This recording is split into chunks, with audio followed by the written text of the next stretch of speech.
আসসালামু আলাইকুম everyone, welcome back to my new another video. আজকে আমি নতুনদের জন্য নিয়ে এসেছিলাম মোরগ পোলাও রেসিপি। যারা নতুন, যারা মোরগ পোলাও রান্না করতে ভয় পান বা পারেন না, A to Z নিয়ে এসেছি আপনাদের জন্য। এই রেসিপিটা দেখার পর আশা করছি আপনাদের কাছে আর ভয় লাগবে না মোরগ পোলাও রান্না করতে। আর আপনারা ভাববেন না যে মোরগ পোলাও রান্নাটা এত পরিমাণে কঠিন লাগে। একদম সহজভাবে দেখানোর চেষ্টা করেছি। চলুন কথা না বাড়িয়ে দেখে আসি। এখানে আমি মুরগিগুলোকে সুন্দর মতো কেটে ধুয়ে এবং এখানে আমি 1 চা চামচ আদা রসুন বাটা, স্বাদ মতো লবণ নিয়েছি। এরপর আদা রসুন বাটা লবণটার সাথে মুরগিগুলোকে আমি ভালো করে মেখে নিচ্ছি।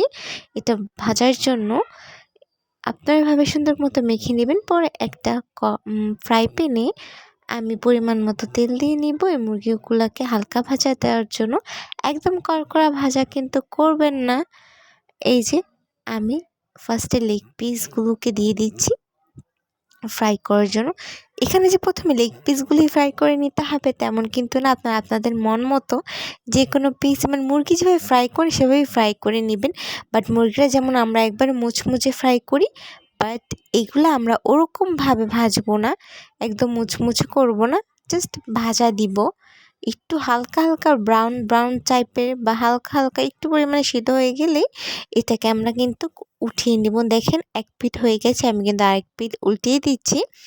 এই দেখেন কালারটা সেম এভাবেই করলেই হবে। কিন্তু এই যে আমি কিন্তু বেশি ভাজা দিইনি, হালকা ব্রাউন ব্রাউন আসার পরেই কিন্তু আমি উঠিয়ে ফেলেছি। কেউ কেউ একদম মচমচ করে ভাজে, সেটা কিন্তু খেতে একদমই ভালো লাগে না এবং অনেক পরিমাণে কীরকম লাগে, জুসিনেসটা থাকে না। মোরগ পোলাও তো এরকমভাবে ভেজে নিতে হয়। এরপর আমি বেরেস্তা বানানোর জন্য একটা ফ্রাই প্যানে পরিমাণ মতো তেল দিয়ে নিব এবং পেঁয়াজ কুচিগুলোকে কেটে রেখেছিলাম সেগুলো এক এক করে দিয়ে দেব। এরপর এটাকে ভালো করে নাড়াচাড়া করে নেবেন।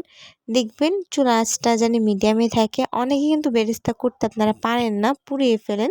খেয়াল রাখবেন বেরেস্তা কিন্তু পুড়িয়ে ফেললে এটা ভালো লাগে না।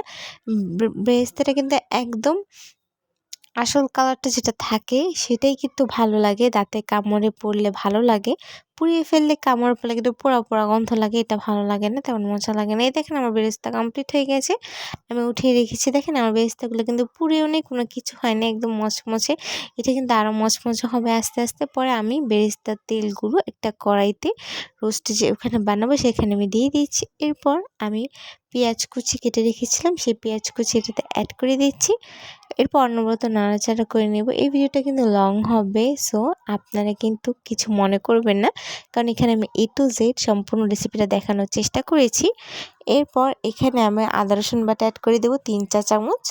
আপনারা যে পরিমাণে রান্না করবেন সেই পরিমাণে অ্যাড করতে পারেন। এরপর পরিমাণ মতো আর কি স্বাদ মতো লবণ। প্রত্যেক ভিডিওতে আমি বলি যার যার স্বাদ অনুযায়ী লবণটা অ্যাড করার চেষ্টা করবেন। কেউ বেশি খায়, কেউ কম খায়, এটা তো আপনারা জানেনই। এরপর আমি এখানে কাঁচামরিচ বাটা অ্যাড করে দিচ্ছি 1.5 চা চামচ। অ্যাড করে এটাকে আমি ভালো করে নাড়াচাড়া করে নিব। মশলাগুলোকে সুন্দর মতো নাড়াচাড়া করে কষিয়ে নিব।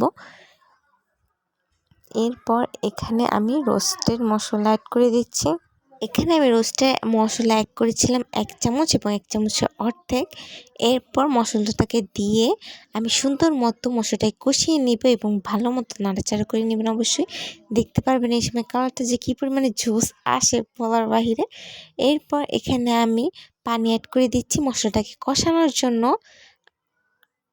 বেশি পানি কিন্তু আমি অ্যাড করিনি, একটু কষানোর জন্য। আর আমি কিন্তু ফ্লেভার এবং কালারের জন্য এখানে আমি সামান্য মরিচ গুঁড়ো অ্যাড করে দিয়েছি। এটা কিন্তু একদমই অপশনাল, কেউ চাইলে দিতে পারেন, কেউ চাইলে নাও দিতে পারেন। বাট আমার কাছে এই কালারটা না অনেক পরিমাণে অসম্ভব সুন্দর আসে এবং ট্রাই করবেন এটা দেওয়ার জন্য, তাহলে কালারটা অসম্ভব সুন্দর আসবে। এই দেখেন তেলটা যেহেতু উপরে ভেসে উঠেছে, তার মানে আমার মশলাটা কষানো কমপ্লিট হয়ে গেছে। এরপর আমি আমার ভেজে রাখা চিকেনগুলো এর মধ্যে অ্যাড করে দিব। আমি যেহেতু পরিমাণে অল্পই রান্না করছি, তাই আমি সব কিছু অল্প অল্পই করে নেব। আপনারা যতটুকু পরিমাণে রান্না করবেন আপনারা ততটুকু মশলা কমিয়ে দিতে পারবেন। আর কম রান্না করলে মানে যতটুকু পরিমাণে রান্না করবেন ততটুকু পরিমাণে বাড়িয়ে বা কমিয়ে নিতে পারবেন। এরপর আমি এখানে দুধ অ্যাড করব। আপনারাও কিন্তু দুধ অ্যাড করার চেষ্টা করবেন। আমি এখানে গরুর দুধ অ্যাড করছি। আপনারা চাইলে পাউডার দুধ পানির সাথে মিক্স করে অ্যাড করে দিতে পারেন, বাট আমি গরুর দুধটা অ্যাড করেছি আর কি। এরপর দুধটার সাথে চিকেনগুলোকে ভালো করে আমি মিক্স করে নিচ্ছি। এরপর এটাকে আমি অনবরত নাড়াচাড়া করে নিচ্ছি। আপনারা কিন্তু নাড়াচাড়া করে নেবেন, বেশি নাড়াচাড়া করার দরকার নেই। একটু ঢেকে দেওয়ার পর আর কি একটু পর পর নাড়াচাড়া করে নেবেন, নাহলে মশলাটাকে লেগে যাবে। দেখেন কালারটা কী পরিমাণে সুন্দর আসছে।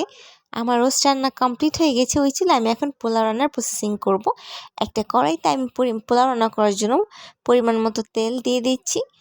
এরপর পোলাওতে কিন্তু বেশি পেঁয়াজ দেয় না, আমিও আমার পরিমাণ মতো পেঁয়াজ দিয়ে নিচ্ছি। এরপর পেঁয়াজ সাথে আমি আদা রসুন বাটা অ্যাড করে দিয়েছি 1 চা চামচ। এরপর আমি পোলাও চালগুলো ধুয়ে রেখেছিলাম, সেই পোলাও চালগুলোকে আমি এখানে অ্যাড করে দিচ্ছি। এরপর পোলাও চালটাকে আমি ভালো করে একটু ভেজে নিব।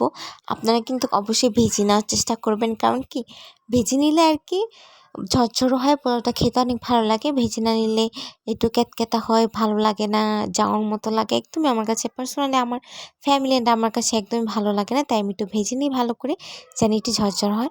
এরপর আমি এখানে লবণ অ্যাড করে দিচ্ছি। আমি বলে দিচ্ছি একটা জিনিস, যে লবণটা কিন্তু আপনারা একটু সাবধানে অ্যাড করে দিবেন, কারণ আমরা রোস্টেও কিন্তু লবণ অ্যাড করেছি, মুরগি ফ্রাইতে লবণ অ্যাড করছি, এবার পোলাওতেও করতেছি। তাই একটু জেনে বুঝে লবণটা অ্যাড করার চেষ্টা করবেন। বেশি লবণ হলে কি আর কি কিন্তু খেতে ভালো লাগে না।